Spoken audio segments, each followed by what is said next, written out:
ये है खबरों की खबर और आप देख रहे हैं खबरों की खबर टीवी। नहमदु नसल्ली अला रसूलिल करीम अम्मा बाद मसलुल लज़ीना युनफ़िक़ूना अम्वालहुम फ़ी सबीलिल्लाहि कमसलि हब्बतिन अंबतत सबअ सनाबिल फ़ी कुल्ली सुंबुलतिन मिअतु हब्बा सदक़ल्लाहुल अलीयुल अज़ीम। मोअज़्ज़ज़ हाज़रीन और क़ायदे मय्यम ब्रदर असदुद्दीन अवैसी साहब, इस वक्त हिंदुस्तानी मुसलमान जिस एक अहम इशू की वजह से बहुत ज़्यादा तशवीश में मुब्तला है, वो हुकूमत का मुजव्वज़ा वक्फ एक्ट है जो 2024 के नाम से याद किया जा रहा है।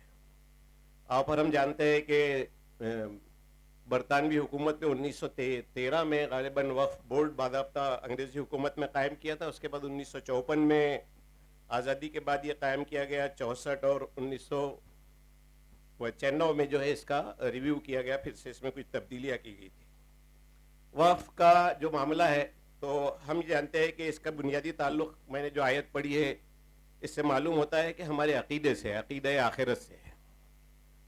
और जब जो चीज़ हमारे अक़ीदे से मुताल्लिक़ होती है तो उसके सिलसिले में हमारा ये क्लियर कट व्यू होता है कि हम उसमें किसी किस्म की कोई तब्दीली का किसी को मजाज नहीं समझते, कोई उसका जो है कोई जवाज़ नहीं होता।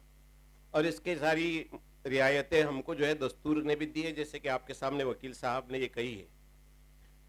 इस वक्त जो 32 वक्फ बोर्ड मुल्क में काम कर रहे हैं, इनके जो है मनकुला और गैर मनकुला जायदादों की तादादें बड़ी जो है मतलब 8 लाख के करीब ये है, और जिसकी मजमूई कीमत जो है 1,02,000 करोड़ के करीब जो है बनती है। रेलवे और फौज के बाद सबसे ज़्यादा ज़मींदार अगर कोई है तो वक्फ बोर्ड है। मुल्क में रेलवे और जो है फौज जो है उसके पास ज़मीनें हैं ज़्यादा, और उसके बाद सबसे ज़्यादा ज़मीनात जो है वक्फ के पास है। इससे इसका अंदाज़ा कर सकते हैं। और ये सारी ज़मीनात जो है जैसे कि कही गई कि ये हुकूमत ही नहीं है, ये हमारी है।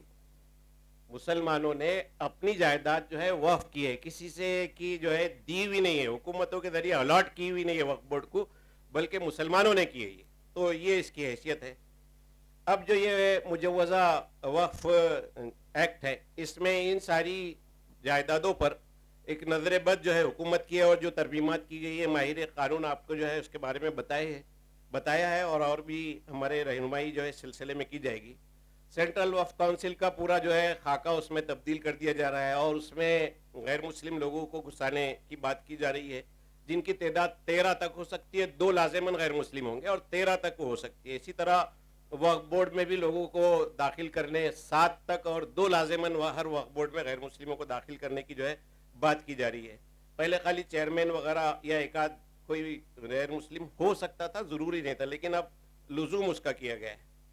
इसी तरह जो है इंतज़ाम व इंसराम वक्फ बोर्ड जो है मुसलमानों के औक़ाफ़ का किया करता था, जैसे गुरुद्वारा प्रबंधक कमेटी करती है, मंदिरों की कमेटियाँ करती है, और उसमें कोई मुस्लिम नहीं होता। इसी तरह जो है वक्फ का भी मामला था, लेकिन अब इसमें वो सब चीज़ें जो है तब्दील करती जा रही है, और इसमें गैर मुस्लिमों को भी दाखिल करने की बात जो है कही जा रही है।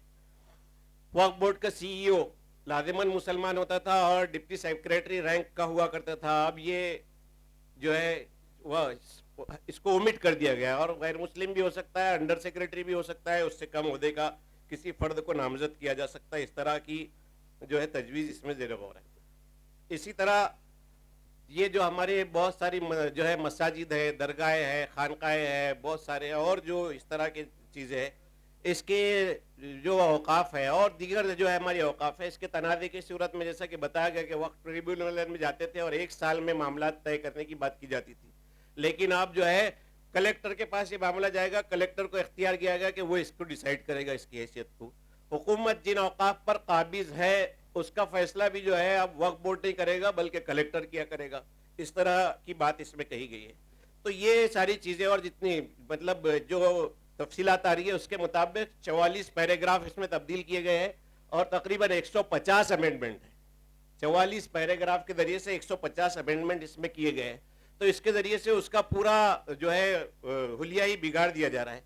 इससे वो जो मंशा वक्फ है, वक्फ हमारे उलमा इकराम बैठे हुए हैं कि वक्फ में वाकिफ़ का मंशा ये सबसे ज़्यादा अहम होता है, और इसको कभी भी तब्दील नहीं किया जा सकता। लेकिन इसमें वो वाकिफ़ का जो मंशा है, जिस मकसद के लिए उसने वक्फ किया था, وہ جو ہے سراسر اس میں اس کی خلاف ورزی کی جائے گی اور اس میں جو ہے وہ سارے دروازے کھول دیے جائیں گے جس کے ذریعے سے انٹرفیرنس گورنمنٹ کا بڑھے گا یا کبھی بھی کوئی بھی آ کر کے متنازع بنا کر کے کلیم کر دے سکے گا. جیسے بابری مسجد کا معاملہ کیا گیا تو کوئی بھی آ کر کے جامع مسجد اورنگ آباد پر کلیم کرے گا, تنازع کرے گا کہ یہ جو ہے متنازع ہے, اور فیصلہ کون کرے گا؟ کلیکٹر کرے گا. صاحب اس کو کب کرے گا؟ ظاہر ہے کہ کلیکٹروں کے فیصلوں سے بلڈوزر چل رہے ہیں ہر جگہ پر, تو کلیکٹر فیصلہ کرے گا اور ہو سکتا ہے بلڈوزر چلا دیے جائیں گے. تو یہ سارے جو ہے خدشات اس وقت جو ہے منڈلا رہے ہیں.